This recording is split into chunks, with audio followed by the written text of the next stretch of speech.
Moisés Kaufman, you are a Tony and Emmy Award nominated director and playwright and a recipient of the National Medal of Arts.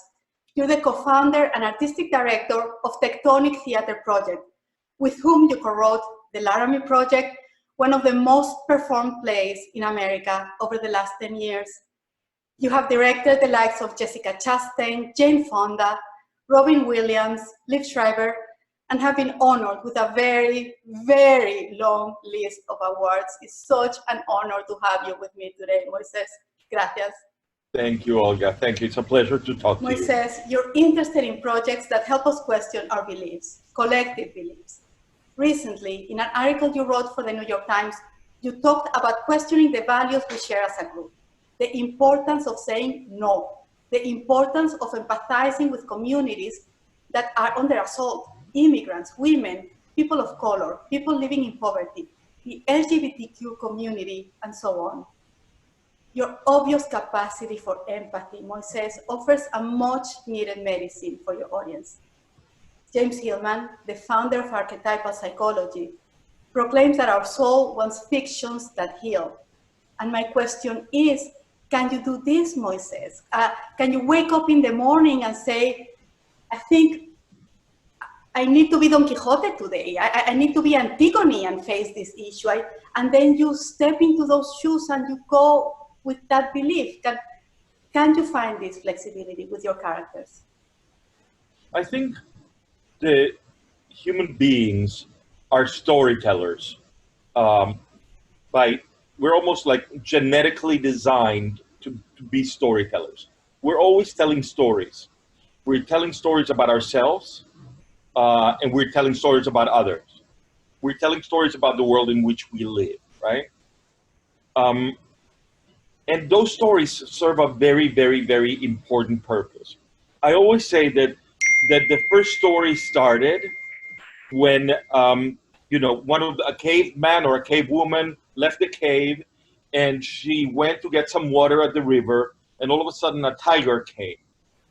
And she used the spear that she was using to catch the fish, to kill the tiger. So she comes back and she tells the group what just happened to her, right? What is the purpose of that story? The purpose of that story is to save their lives, right? She's giving them tools so when that happens to them, right, they will know how to behave. So stories are the things that help us save our lives, our individual lives and the lives of others. So we are always constructing narrative. I am a playwright. My job is to construct stories. But every human being in the world is always in the habit of constructing stories. So you're going to work in the morning, and all of a sudden something happens to you on the subway. Then you get to work and you tell your coworker. You tell the coworker the first time, and the story is good. Then you go to the water cooler and you tell it again. The second time, the story gets better.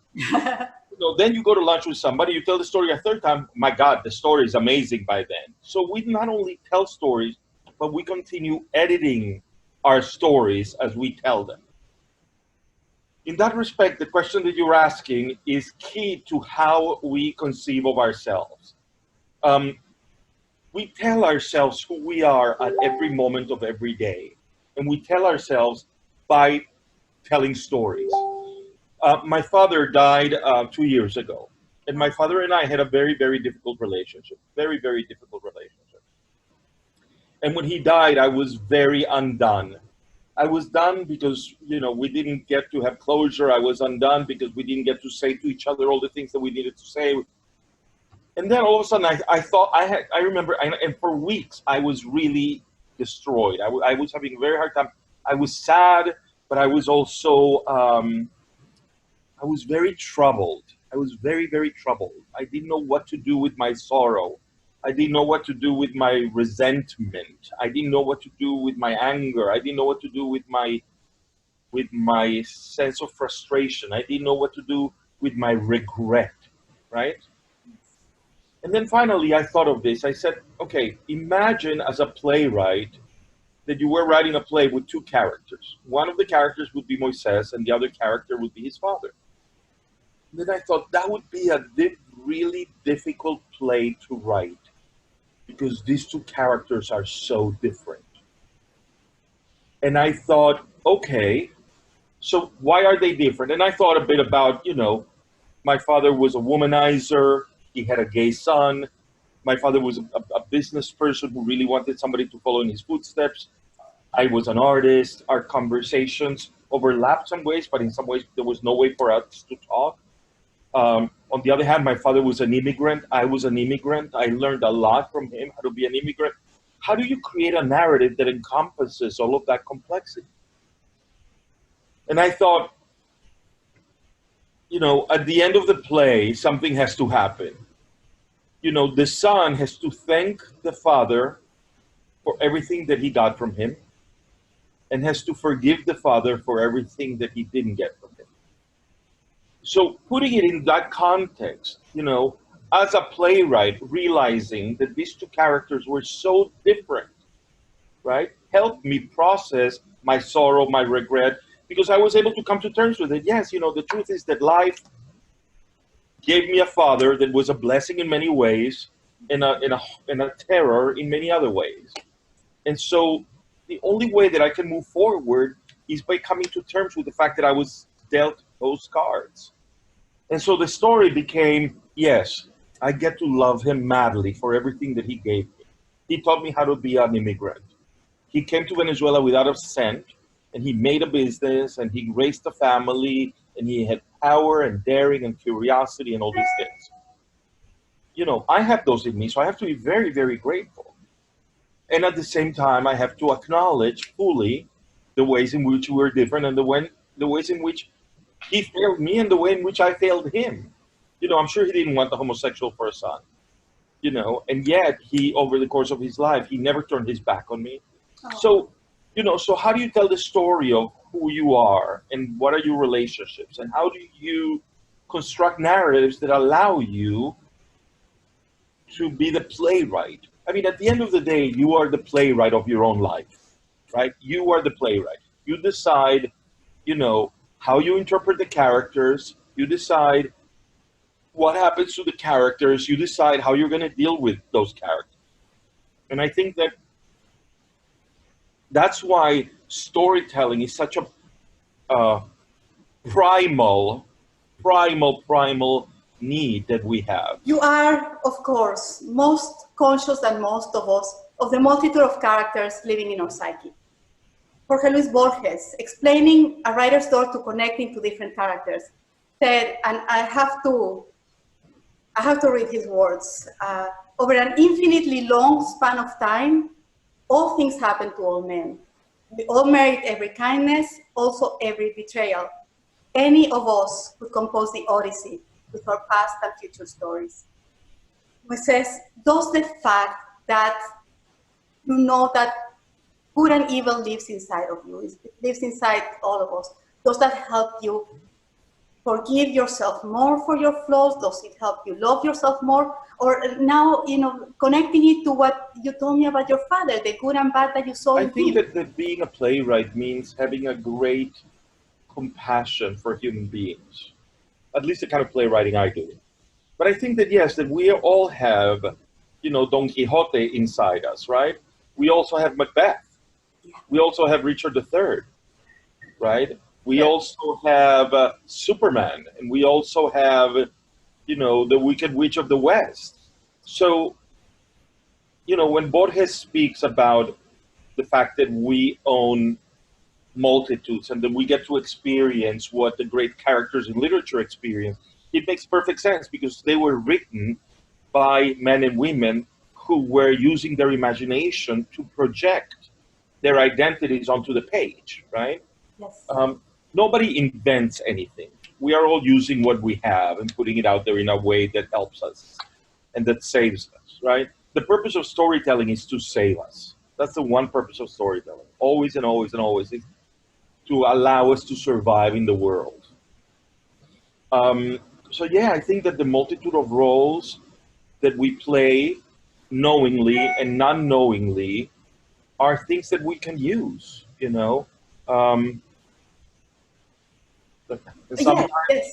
Yes. you know, and sometimes you go to see a play or you read a novel and you feel like that writer wrote it only for you, right? And I think that one of the reasons why we go to the theater is to feel less alone in the world, to feel that your experience, unique as it may be, is not solely yours, that other people can relate to your experience. So Moisés, Nobel laureate John Coetzee has written about healing ourselves through fiction. This taps into the last questions too. And we can play the roles our families, our communities wrote for us. But if we're not satisfied with these roles, he asks us to rewrite our own past in a way that makes our existence meaningful, enjoyable. Do you think this is viable? I not only think it's viable, I think it's necessary, right? I think one of the things that we do as storytellers, right, is that we, you know, as a playwright, I write a play and I get invested. I spend 3 years of my life. Then I close that play and I put it with my body of work and I move on and I start creating a new play. Life is like that, right? You are recreating who you are every morning when you wake up, right? Because the me that is speaking to you today is not the me that was sharing the stage with you 30 years ago. Right? That guy was somebody else. That guy was hiding in the closet. That guy didn't have the courage or the know-how or the ability to talk about what was happening for him. That kid was terrified of being gay. This man is not only proud of being gay, but has made a lot of my work about that. So, you know, each moment in life you write a story, and then you look back at the story, and then you rewrite the story. And in the rewrite of the story, the rewriting process is one of editing and adding. You edit the things that are no longer helpful, and you keep constructing a self that allows you to soar in the world, right? And so I think that that's how I have spent my entire life. You know, I always talk to my students about the power of not knowing, right? You take a step and you don't know. That step that you take in the not knowing is the most powerful step you're ever going to take. Once you know, the other steps are less difficult, but they're also less interesting, right? Because you are executing. But in the dreaming moment of, you know, who am I and how am I going to live my life? You get to choose. You get to choose. You get to choose, okay, yeah, life led me a couple of really bad blows, right? And I only have one choice to make. What do I do with those blows? You know, do I let them drag me down, or do I acknowledge that I have them and I try to build around them, on top of them, to the side of them? And I think that's something that both therapy and the arts try to deal with. Moisés, there's one thing that, as much as I love your answer, that bothers me. When you talk about that kid that you were 30, 35 years ago. Can I talk about that kid? I want to, no. Yes, you can, but after me, because Okay. that kid was so charming. He was so generous to everybody. He was so kind, and he was so full of positive energy. He believed in not putting anyone down. Maybe because of what he was living inside of him. And I am so sorry because I'm crying and I should not cry in front of the camera. But we talked before we started recording, we were talking about the torments that we were both living at that time, and neither one of us knew about the other ones. And I refuse to think that Moisés was false, because I see it in you. I see it in the projects that you choose. I see it when you've been interviewed by other people much better than me. I see the passion with which you want to help others that's still there, that was there 35 years ago. So I don't think I believe what you said at the end, that you can build up on something that Olga, let me be very clear about something. Yes. I never said that Moisés was false. Okay. I never said that. Okay. No, what I said was that Moisés was very troubled, right? And yeah, so thank you so much for all the nice things you said about me. I take them, and No, don't thank me. I mean, that's a fact. That's a fact. Okay. Yeah. But I remember that guy. I remember that guy very well. But I also remember the incredible pain that guy was going through. And I remember the incredible uncertainty. Remember in Venezuela in 1987, in 84 or 82, being a homosexual was a death sentence, right? You would never be happy. You would never get married. You would live always in the dregs of society. So I had this horrible, horrible phobia of what my life was going to be, of how I was going to be able to survive in the world. I knew that I was attracted to men, but I was doing everything in my power, including having a girlfriend, to try and stay away from that part of me. So what I'm saying to you is that that was a hard blow. That was a very hard time in my life. What did I do with it? I came to America and I came to terms with my homosexuality. And I worked very hard to come to terms with my homosexuality, to the point where now that thing which I fear the most is the thing that has served me so well in my life. Not only because I have a husband of 30 years whom I love, not only because I feel comfortable with myself, not only because I have enjoyed sex with a multitude of men that I've adored, not only because of all of that, but also because it was so much of my growing up that it has helped me build a body of work that is in part about that experience. So all of those things that happen to us that can be terrible, how do we as storytellers construct a character that can make use of those experiences? And that's what I've tried to do, right? And look, it's very easy. The problem with storytelling is that in hindsight, it all seems predetermined. It all seems like, well, of course I did this, and then I succeeded in doing that, and then I triumphed in doing this. And yes, but in the middle of doing it, your experience is mostly one of failure, terror, and ambiguity, right? Now looking back, I can say, well, look, I ended up with a narrative that supports me, that sustains me, and that allows me to live in the universe, right? But that identity was arrived at through great sorrow, through great turmoil, and through great anxiety, great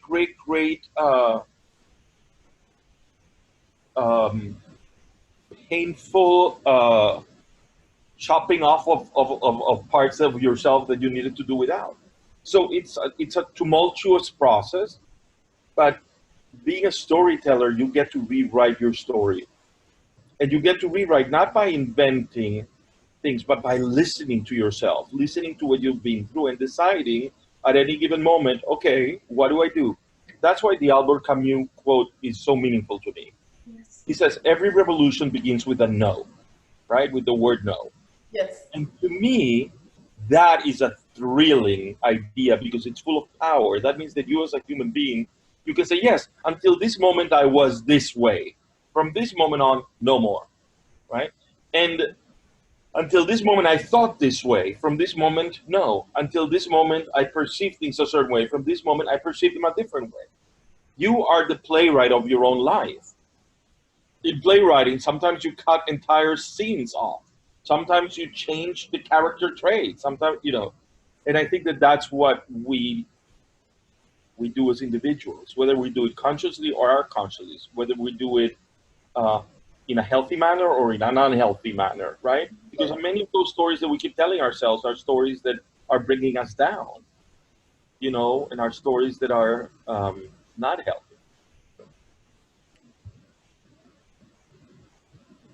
Beautifully said, and I'm so happy that we still have young Moisés with us. That is not cut out. Yeah, I just wanted to not cut him out. Well, I'm really also happy that you and I can talk like this because it feels like we're talking exactly the same way we were talking back then. Las Aventuras de Juan Planchard. Yeah. You wrote a script for Jonathan Jakubowicz's novel, and I was wondering what made you choose his novel. How do you like his characters? What have you read the novel? No, I haven't. I just heard an interview with him. I have not. Okay, you have to read it. It's a magnificent novel, and so it's a novel about a man in Venezuela, and he is part of the Chavistas, and he's very corrupt, and it's become a very successful book. And I'm writing it for two reasons. Number one, because I wanted to write something about Venezuela. Yes. And number two, because I feel that this is the story of a man who's trying to come to terms with himself, and he can't come to terms with himself. So those are issues that, like this conversation, are always very present for me. When will you open? Probably in June. I'm just beginning to write it now, but Yeah, and also make sure you get the Tectonic Theater Project newsletter, because that way, since you're here, you can come. We do a number of things all the time. Moisés, the Moment Work Institute. Yeah. Tell us about it and see how do you see your students using what they're learning in order to create other versions of yourself, if they are, or how do you see that helping them? I think that moment work is a technique that allows people to create theatrical stories, right? And it does so by going back to the basic building block, right? Like a moment, a unit of theatrical time. What is a theatrical moment, right? If I come here and I say I begin and I put on makeup and then I say I end, that's a moment. How do you put bricks together to create large narratives? That's the same thing we do ourselves, right? Yeah. You create parts of yourself and then you put them together in a way that allows you to continue to thrive. So I think in that way, moment work is, I think, helping people become better storytellers, which is what we all want to be when we want to create our own stories. I will end with a quote by Henry Miller. What seems nasty, painful, evil can become a source of beauty, joy, and strength if faced with an open mind. And you help us open our minds. So you make our lives so much better. You make the world better. Thank you for all your creative work. Thank you, thank you. Thank you, thank you.